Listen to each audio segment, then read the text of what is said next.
Yes, please.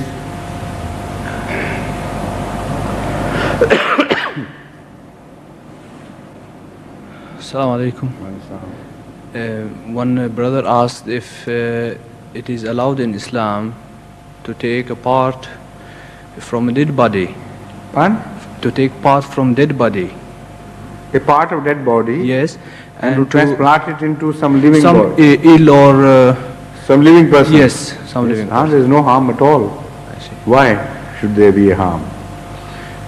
Because you know, the Islamic principle of halal and haram should be understood.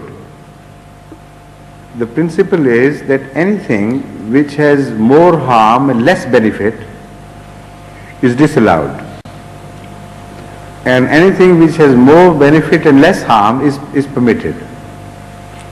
This is the fundamental principle of Islam, halal and haram, which has been mentioned in the Holy Quran, with this most wonderful declaration that nothing in the world which has been created by God is without benefit. Only you have to weigh between its goodness for you and its bad effects for you, in relative terms. So anything which is overwhelmingly bad should be abandoned, and anything which is overwhelmingly or in balance even slightly better, it can be accepted and it should be practiced. Life is very important in Islam. So to take life is a major crime, a capital crime. Even you are not a master of your own life. To save life is so important in Islam that if it permits you even the use of pig's flesh, which is forbidden otherwise, very strongly and emphatically. So in the light of these principles, this question should be solved. If a man who is dead, if a portion of his body is removed, it does him no harm whatsoever. And if it is used for saving life, it is far better than eating pig's flesh. So this is the principle involved. Because it is not eaten, so there is no halal haram. Like blood is haram, but it can be transfused directly. The only objection some people feel comes from a misconception of the life after death. They believe that this body, physical body, is going to be raised again in the form that was left behind by the soul. Now, if that is, that is an absurd concept totally. It has no validity from the Holy Quran's teachings.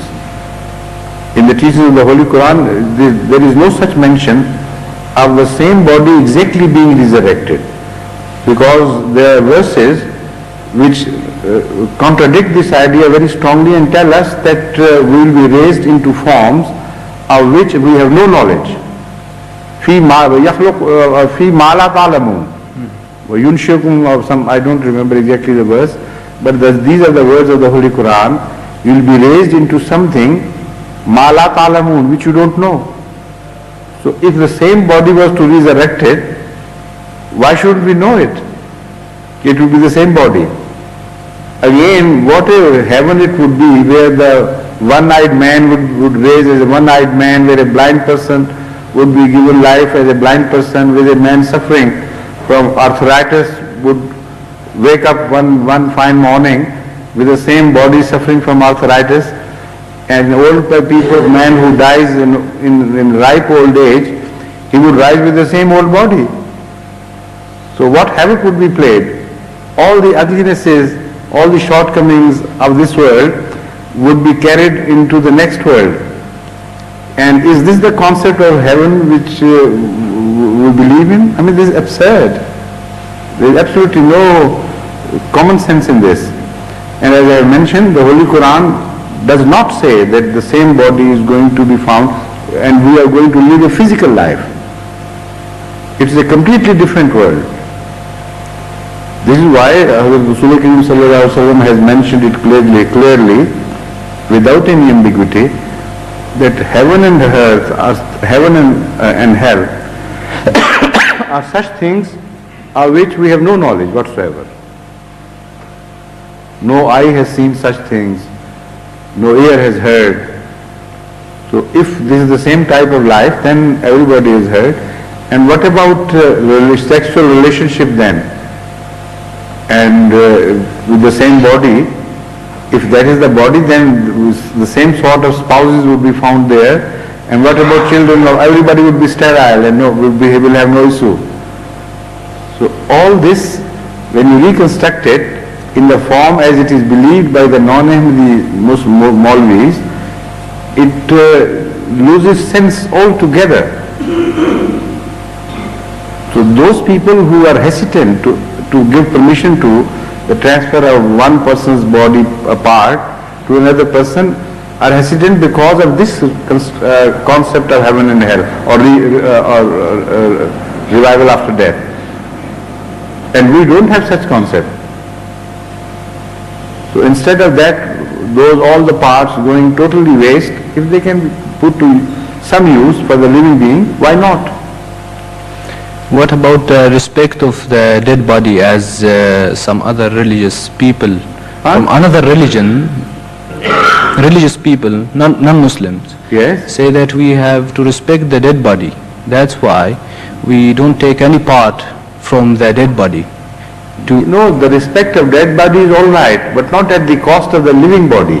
This is why I enunciated, the Holy Quran enunciates the principle of comparative study. The question is not just desecration of one's body. The question is a balance between the need of the living and the right of the dead. Obviously, in this case, the right of the living should be preferred. And because it is not done to insult a dead body, to in any way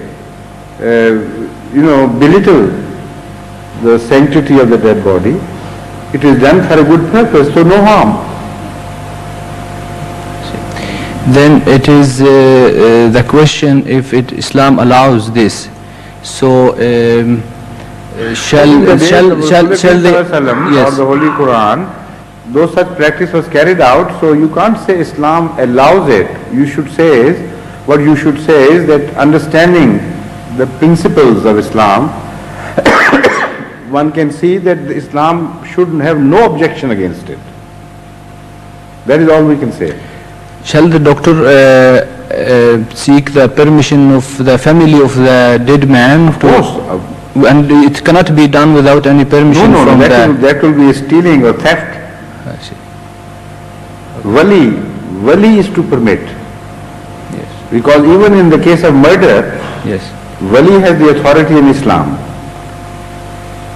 Wali of the person, the one who is going to inherit or who means something in the family, who exerts authority in the family, the next of kin or whatever he is, without his permission, which in fact is the permission of the whole family in fact, because he represents the family.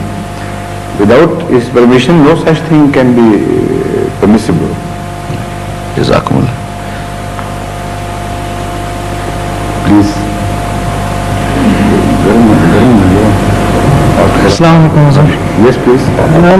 Assalamu alaikum. If I could ask two questions. Yes. Like always. Yes. The first one is I've seen you after a long time. That's right. Where have you been all this period? I haven't got an excuse. I've been at home. I wanted to come, but I never came. Okay. Yes, please. I was reading a book, The Life of Prophet Muhammad, peace be on him, written by non-Ahmadis. Yes. And the chapter in there was about when Prophet Muhammad, peace be on him, went on a journey on a winged horse-like animal to... Oh, yes, this is Miraj Sharif. That's right. That's right, yes. And they gave two hadiths to back their claim that it was a physical journey and spiritual. So what it was that when Prophet Muhammad came from the journey, he told all the Meccans that I have come and two incidents have happened on the way, and I can prove these to you. Go and inquire and you will see. And the incidents were that